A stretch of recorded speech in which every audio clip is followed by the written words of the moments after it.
केरल को लेकर फिलहाल चिंता बरकरार है, क्योंकि वहाँ पर एक नई बात निकलकर सामने में आई है कि 40,000 से ज़्यादा लोग ब्रेक थ्रू के शिकार हुए हैं, यानी ब्रेक थ्रू इन्फेक्शन। वो इन्फेक्शन जो टीका लगने के बाद अगर कोई व्यक्ति संक्रमित हो कोरोना से तो उसको ब्रेक थ्रू इन्फेक्शन कहा जाता है। और इसमें ऐसे लोगों की तादाद ज़्यादा है जो पहली डोज़ के बाद संक्रमित हुए हैं, लेकिन दोनों डोज़ लेने के बाद भी लोग संक्रमित हुए हैं। और ख़ासतौर पे पतनमथिट्टा जो ज़िला है वहाँ पे करीब 20,000 लोग टीके के दोनों डोज़ के बाद और एक डोज़ के बाद ब्रेक थ्रू इन्फेक्शन के शिकार हुए हैं। तो पहली चीज़ तो ये। दूसरी नंबर चीज़ ये कि अब इसके बाद ब्रेक थ्रू इन्फेक्शन के बाद ये भी मामला केरला में निकल कर आया है कि री इन्फेक्शन के मामले भी देखे गए हैं, यानी जिन व्यक्तियों को एक बार कोरोना हो गया है वो दोबारा भी कोरोना से संक्रमित हो रहे हैं। अब यहाँ पे चिंता ये उठती है स्वास्थ्य मंत्रालय की कि जो इम्यूनिटी एस्केप की बात होती है, जो इम्यूनिटी हम लोग या तो जो संक्रमण है उसके ज़रिए इम्यूनिटी आती है शरीर में, या फिर वैक्सीन लेने के बाद यानी टीका लेने के बाद जो इम्यूनिटी आती है शरीर में, उसको वायरस एस्केप कर रहा है, यानी उसके बाद संक्रमण हो रहा है, या तो टीका लेने के बाद या इन्फेक्शन होने के बाद भी इन्फेक्शन हो रहा है। तो इसके पीछे की वजह तलाशने को लेकर अब जीनोम सीक्वेंसिंग पे जोर है, ताकि जीनोम सीक्वेंसिंग करके ये पता लगाया जा सके कि कहीं वायरस ने आकार प्रकार व्यवहार तो नहीं बदला है, यानी वेरिएंट कहीं म्यूटेट तो नहीं हो रहा है, उसके व्यवहार में कहीं परिवर्तन तो नहीं हुआ है, कहीं वो पहले ज़्यादा घातक तो नहीं हो गया है। इस बात की जानकारी को लेकर, ठोस जानकारी प्राप्त करने को लेकर अब केरल से केंद्रीय स्वास्थ्य मंत्रालय ने जो एक इंसा को गठित की है, वो जहाँ पे जीनोम सीक्वेंसिंग की जाती है, तो वो तमाम सैंपल्स ब्रेक थ्रू इन्फेक्शन के सैंपल्स मांगे गए हैं, ताकि ये पहुँचा जा सके नतीजे पे कि आखिर वजह क्या रही, कहीं कोई वायरस ने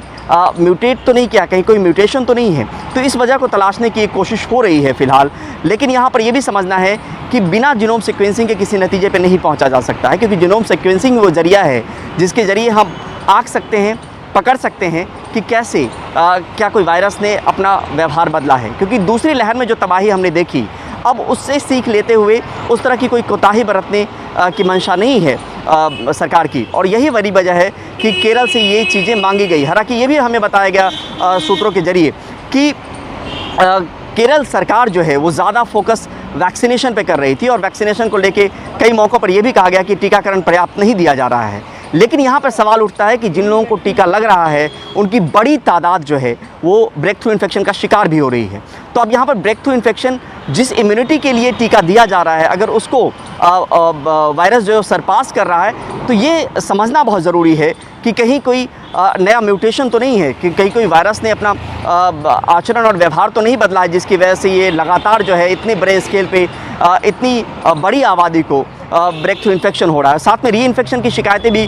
कुछ इलाकों से आई है केरला में, और ये इन्फेक्शन अपने आप में रेयर माना जाता है, यानी दोबारा संक्रमण की बात जो है वो बहुत रेयर है, बहुत ना के बराबर है। क्योंकि जिनको एक बार संक्रमण हो जाता है, ये माना जाता है कि उनके बॉडी में उस तरह की एंटीबॉडी बननी शुरू हो गई, इम्यूनिटी आ गई है, तो दोबारा इन्फेक्शन नहीं होता है। तो तमाम वजहों को लेकर पहले भी हमने देखा कि कुछ वक्त पहले सेंट्रल टीम ने दौरा किया था, 6 सदस्यों की सेंट्रल टीम ने, वो अलग अलग 8 ज़िलों का उन्होंने दौरा किया था। कई खामियां जो है वो सीधे तौर पे मीडिया के सामने में बताई भी गई हैं कि क्या क्या कमी रही है, जिसकी वजह से ये मामले जो हैं वो बढ़ रहे हैं। सीरो पॉजिटिविटी या सीरो सर्वे का भी हवाला दिया गया है कि वहाँ पर 44% लोग ही ऐसे पाए गए जिनमें सीरो प्रेवलेंस है। लेकिन